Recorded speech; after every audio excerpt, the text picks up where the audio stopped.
नमस्कार। हाथरस मामला जैसे ही आगे बढ़ता जा रहा है, उत्तर प्रदेश सरकार लगातार विवादों के इस फेर में फंसती जा रही है। आपको बता दें कि हाथरस मामला उत्तर प्रदेश सरकार के लिए सरदर्द साबित होता जा रहा है। उत्तर प्रदेश सरकार ने पहले हाथरस के बूरगढ़ी में जब दलित युवती का दुराचार हुआ, दुराचार के बाद उसकी हत्या हुई, हत्या के बाद जब शव मिलाया गया, 2:30 बजे रात में उसका अंतिम संस्कार किया गया। इसके बाद जैसे ही मामला तूल पकड़ता रहा, विपक्ष चाहे वो राहुल गांधी हो, प्रियंका हो, समाजवादी पार्टी हो, भीम आर्मी के चंद्रशेखर हो, सभी ने वहां पहुंच करके अपनी अपनी उपस्थिति दर्ज कराई और दलित युवती के साथ खड़े हुए। उसके बाद जैसे जैसे मामला गरमाया, उत्तर प्रदेश सरकार के लिए मुसीबत बढ़ती गई, क्योंकि उत्तर प्रदेश सरकार की ओर से इस मामले में हाथरस को लेकर के चूक पर चूक, गलतियों पर गलतियां की गई। पहले उत्तर प्रदेश सरकार ने रात में 2:30 बजे दलित लड़की का शव जलवाया और वो भी बिना परिवार की रजामंदी के। उसके बाद वहां पर 27 घंटे तक मीडिया की पाबंदी लगाई, मीडिया वहां नहीं पहुंची। उसके बाद मीडिया को अनुमति मिली, विपक्ष वहां पर पहुंचा। उसके बाद राहुल और प्रियंका के बाद जब भी विपक्ष पहुंचा तो उस पर लाठीचार्ज हुआ, जयंत के ऊपर लाठीचार्ज हुआ, आम आदमी पार्टी के आप सांसद संजय सिंह पर स्याही फेंकी गई। यही मामला यही नहीं थमा। जब मामला बढ़ा तो उत्तर प्रदेश के मुख्यमंत्री योगी आदित्यनाथ ने एसआईटी मामले की जांच की। एसआईटी मामले की जांच की रिपोर्ट 7 दिन में उन्होंने देने का तय किया था। आज वो 7 दिन पूरे हो गए हैं और वह रिपोर्ट अभी तक नहीं आ पाई है। अब मुख्यमंत्री ने एसआईटी को 10 दिन का समय और दे दिया है, यानी एसआईटी अब 10 दिन बाद उसको समय मिल गया है, 10 दिन बाद वो रिपोर्ट देगी। उधर जब एसआईटी से परिवार संतुष्ट नहीं हुआ तो मुख्यमंत्री योगी आदित्यनाथ ने इस मामले की सीबीआई जांच की सिफारिश की और सीबीआई जांच की सिफारिश के लिए उन्होंने केंद्र को पत्र लिखा। जबकि सीबीआई का कहना है कि इस मामले में अब तक उन्हें कोई भी पत्र नहीं प्राप्त हुआ है, कोई नोटिफिकेशन नहीं प्राप्त हुआ है। जब तक कि नोटिफिकेशन नहीं मिलता है सरकारों की ओर से, तब तक कि वो किसी मामले की जांच नहीं कर सकते हैं। राजनीतिक बयान देना एक अलग बात है कि हमने सिफारिश कर दी है, केंद्र को सिफारिश कर दी है, लेकिन सीबीआई को अब तक वह पत्र नहीं मिल पाया है जिससे वो सीबीआई इस पर काम कर सके। यही नहीं, आपको बता दें, आज 2 दिन से उत्तर प्रदेश सरकार लगातार इस मामले को एक नया रंग देने की कोशिश कर रही है। वह कह रही है कि हाथरस मामला दरअसल विपक्ष की साजिश है, यानी कि उसका ये कहना है कि हाथरस में जो भी हो रहा है वह विपक्ष के चलते हो रहा है। पहले ये साबित किया गया कि हाथरस में दलित परिवार को किसी पत्रकार की मदद से 50 लाख रुपए दिए गए ताकि वो जो उसकी हत्या हुई है उसमें उसको दुष्कर्म कहे।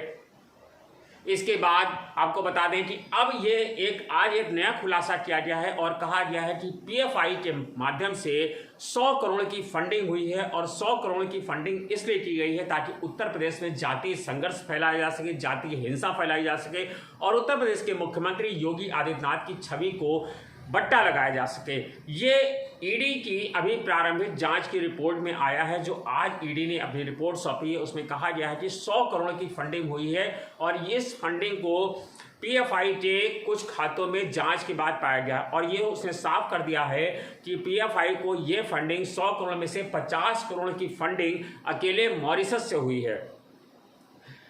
जैसे हम आपको बताएंगे मॉरिशस का नाम, ये एक दिलचस्प पहलू आप जान लीजिए कि क्यों मॉरिशस का नाम लिया जा रहा है। मॉरिशस, ईडी ने कहा है कि पीएफआई को 50 करोड़ की फंडिंग अकेले मॉरिशस से हुई है और उसके खातों में हुई है। दरअसल मॉरिशस का नाम इसलिए लिया जा रहा है कि आपको बता दें, मॉरिशस में एक नियम है कि वहां से जिसके भी खातों में पैसा जमा किया जाता है उसकी जानकारी नहीं दी जाती है, यानी एक तीर से 2 शिकार किए गए। अब ये नहीं साफ हो पाएगा कि किन खातों से पैसा आया है, लेकिन और ये जांच हमेशा एक बंद कुएं की तरह रहेगी और ये साफ नहीं हो पाएगा, क्योंकि वहाँ का नियम ही ऐसा है कि आप वहाँ पर किसी को भी कह दीजिए कि वहाँ पर लाखों करोड़ की फंडिंग हुई, लेकिन वहाँ से ये जांच कभी सामने नहीं आ सकेगी, क्योंकि वहाँ की सरकार का जो नियम है वहाँ पर यह है कि पैसा जमा करने वाले का नाम गोपनीय रखा जाता है। ऐसे में पीएफआई को 50 करोड़ की फंडिंग हुई है, ये एक राजनीतिक स्टंट है, शगुफा है, या ईडी की जांच रिपोर्ट है। फिलहाल ये तो जांच के बाद सामने आएगा, लेकिन उत्तर प्रदेश सरकार ने अब इस मामले को एक नया तूल दे दिया है और कहा है कि अब इस मामले में 100 करोड़ की फंडिंग हुई है और सरकार की छवि को चोट पहुंचाने की कोशिश की जा रही है, उत्तर प्रदेश में जातीय संघर्ष फैलाने की कोशिश की गई है।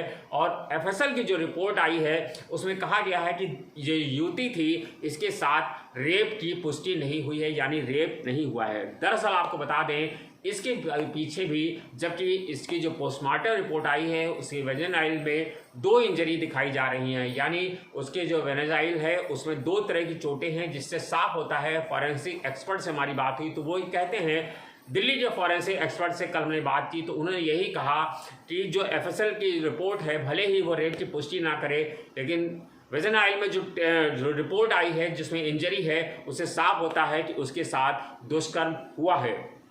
सिर्फ इतना ही नहीं, आपको बता दें कि भारतीय संविधान में एक नियम है कि जो मृतका होती है, यानी अगर किसी के साथ जो मौत के पहले का जो बयान होता है वही अंतिम बयान माना जाता है, उसको कहीं न्यायालय में चैलेंज नहीं किया जा सकता है, उसके ऊपर कोई सुनवाई नहीं हो सकती है।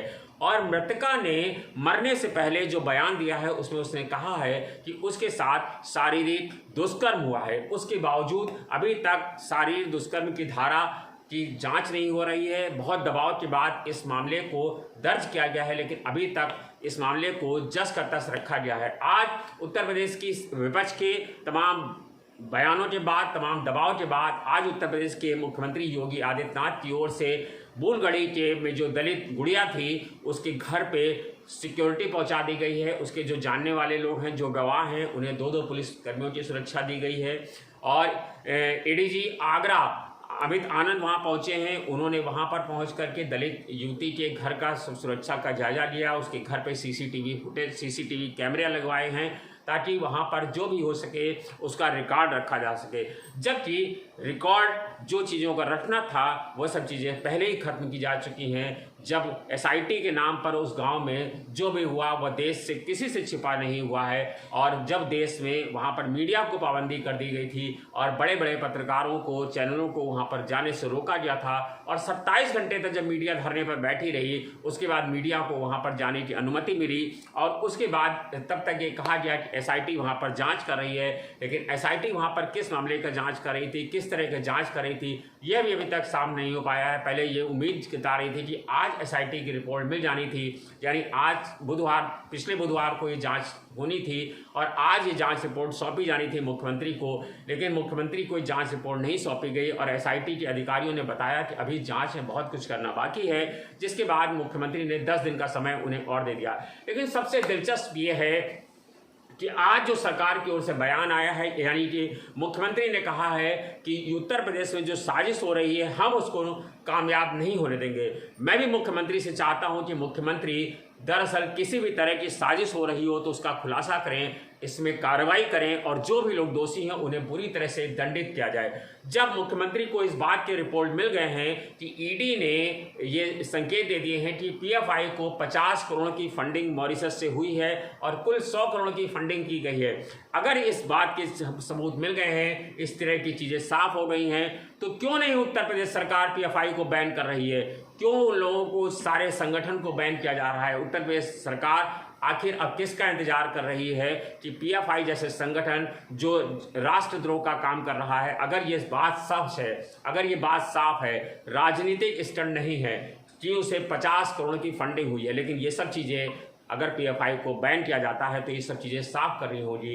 लेकिन उत्तर प्रदेश सरकार के हाथ अभी तक खाली हैं, क्योंकि बताया जा रहा है कि मॉरिशस से ये फंडिंग हुई है और मॉरिशस में नियम है कि जहां से फंडिंग होती है उन लोगों का नाम गुप्त रखा जाता है।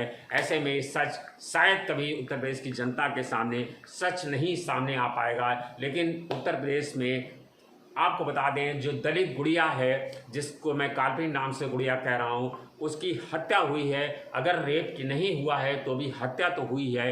अगर उसकी हत्या की जांच की जाए तो उसमें आखिर सरकार को क्या परेशानी है या जो लोग हैं उनको क्या परेशानी है, आखिर जांच हो जाए और जांच में जो भी दोषी होगा उसे सज़ा मिलनी चाहिए। आखिर सरकार और जो लोग भी हैं वो इस मामले की निष्पक्ष ढंग से जांच क्यों नहीं होने देना चाहते, यह भी बड़ा सवाल है। धन्यवाद, शुक्रिया।